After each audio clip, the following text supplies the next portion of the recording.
Imagine só por um segundo que você acorda um dia e tudo que você construiu, sua liberdade, sua reputação, seus sonhos, simplesmente desaparece. Você não fez nada errado, mas de repente, o mundo inteiro aponta o dedo para você e te joga numa cela como se fosse o pior dos criminosos. Quantas vezes você já se sentiu preso em alguma situação da vida? Preso por algo que não foi culpa sua, preso por um erro que alguém cometeu e você pagou o preço. Essa história que eu vou te contar hoje é exatamente sobre isso. Sobre um homem que viveu o pior pesadelo que alguém pode imaginar e saiu do outro lado transformado. Se você está sentindo o peso de alguma injustiça na sua vida agora, se já passou por momentos em que tudo parecia perdido, eu te peço de coração, deixa aquele like aí, se inscreve no canal e ativa o sininho.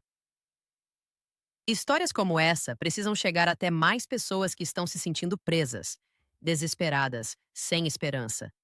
Seu apoio faz com que essas narrativas de superação alcancem quem mais precisa ouvir que é possível renascer mesmo depois do fundo do poço.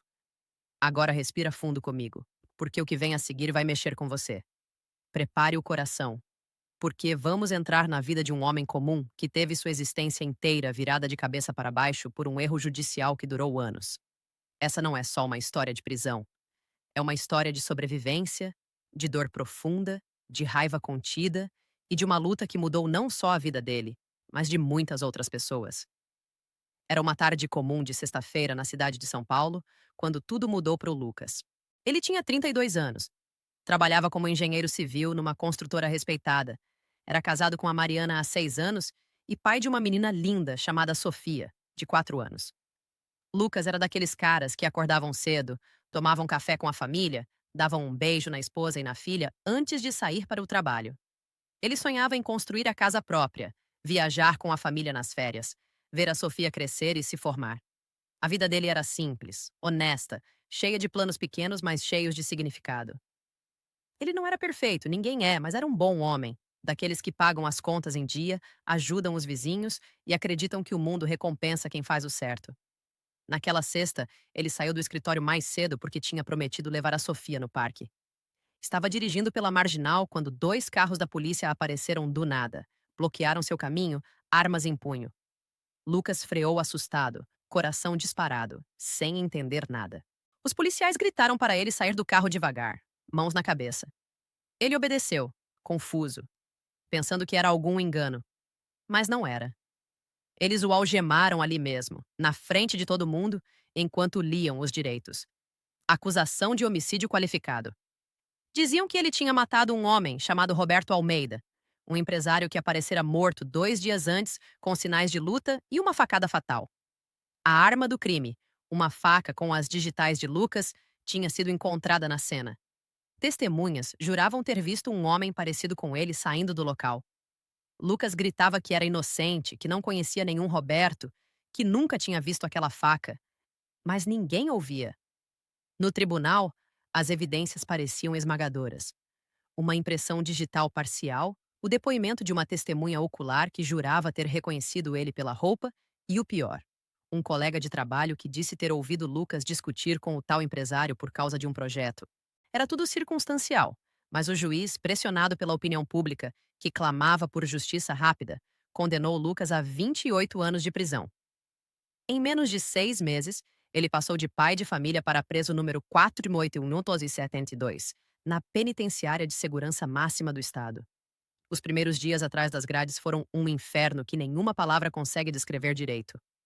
Lucas chegava na cela apertada, úmida, fedendo a mofo e desespero, e ficava olhando para o teto rachado sem acreditar. Ele chorava em silêncio à noite, imaginando a Mariana sozinha, a Sofia perguntando pelo pai. As visitas eram raras e humilhantes. A Mariana vinha com os olhos vermelhos, tentando ser forte, mas ele via o peso nos ombros dela. Os advogados cobravam caro e prometiam apelações que nunca davam em nada. Dentro da prisão, ele teve que aprender rápido a sobreviver. Os outros presos testavam ele, queriam ver se o engenheiro bonitinho ia aguentar. Teve brigas, ameaças, noites sem dormir com medo de ser atacado. Lucas perdeu peso, perdeu o brilho nos olhos, perdeu pedaços da alma a cada dia. Você já imaginou como deve ser acordar todo dia sabendo que o mundo lá fora continua girando sem você? Seus amigos sumiram, a construtora demitiu ele por justa causa, os vizinhos cochichavam que sempre souberam que ele era violento. A Mariana aguentou 2 anos e meio. Depois veio a carta. Ela não aguentava mais a pressão, as contas atrasadas, a vergonha. Pediu divórcio. Lucas leu aquelas palavras sentado no chão da cela, sentindo o peito se rasgar. A Sofia, agora com quase 7 anos, mal lembrava do rosto do pai. Ele guardava as fotos dela debaixo do colchão como se fossem o último fio de sanidade. Os anos se arrastavam. 5 anos, 7 anos, 10 anos. Lucas começou a estudar direito na biblioteca precária da prisão, devorando livros jurídicos, escrevendo cartas para todo mundo que pudesse ajudar. Ele descobriu falhas no processo, contradições nos depoimentos, mas ninguém ligava. Um dia, um novo preso chegou. Um homem mais velho chamado Seu Antônio, que tinha sido policial por 30 anos. Eles conversaram durante meses. Seu Antônio ouviu toda por a história e começou a desconfiar. Ele tinha contatos antigos. Começou a investigar discretamente. Descobriram que a testemunha ocular tinha sido pressionada pela polícia, que a faca tinha digitais de outra pessoa apagadas e as de Lucas plantadas. O verdadeiro assassino era um sobrinho do empresário, que tinha herdado tudo e subornado quem precisava. Mas nada acontecia rápido. Mais 2 anos se passaram. Lucas já tinha 43 anos quando, numa manhã cinzenta, o diretor da prisão chamou ele na sala. O coração dele quase parou quando ouviu as palavras: novas provas, laudos de DNA, confissão do verdadeiro culpado. O juiz assinou a ordem de soltura imediata. Depois de 11 anos, 4 meses e 19 dias, as portas da prisão se abriram. Lucas saiu andando devagar, sem algemas, com uma sacola plástica contendo suas poucas coisas. O sol batia no rosto dele e ele chorou como criança, ajoelhado no chão do pátio externo, sentindo o cheiro de liberdade que ele tinha quase esquecido.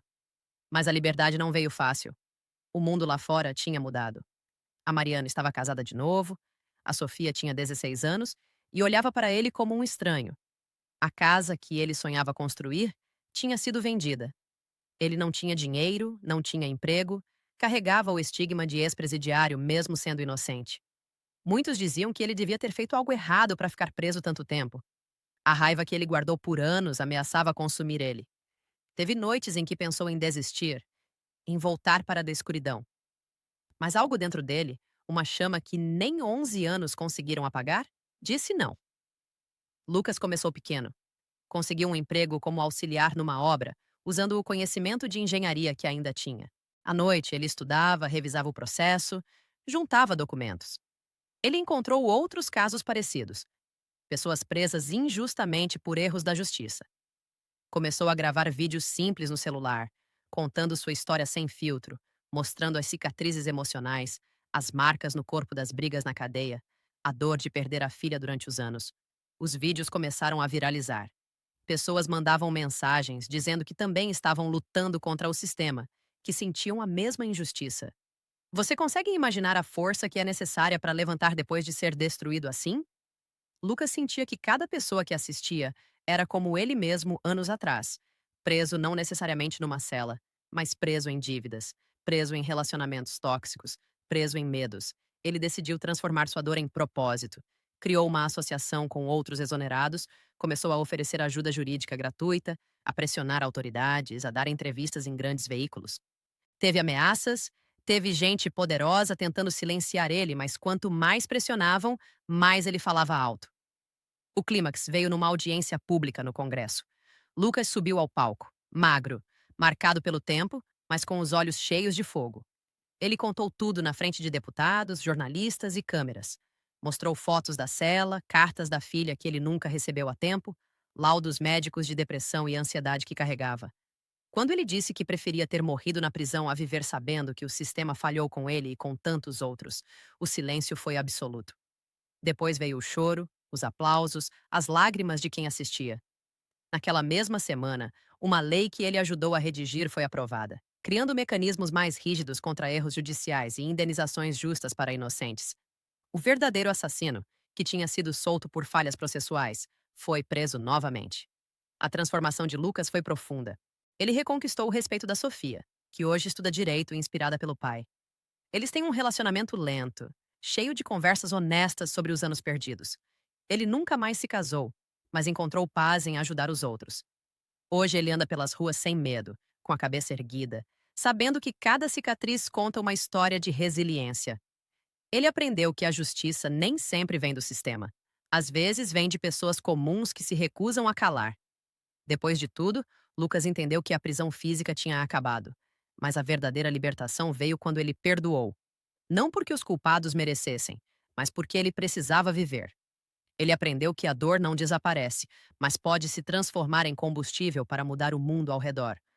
Hoje, quando alguém pergunta como ele sobreviveu, ele responde simples: eu escolhi não deixar que eles me definissem. Eu escolhi lutar. Você também tem o poder de escolher.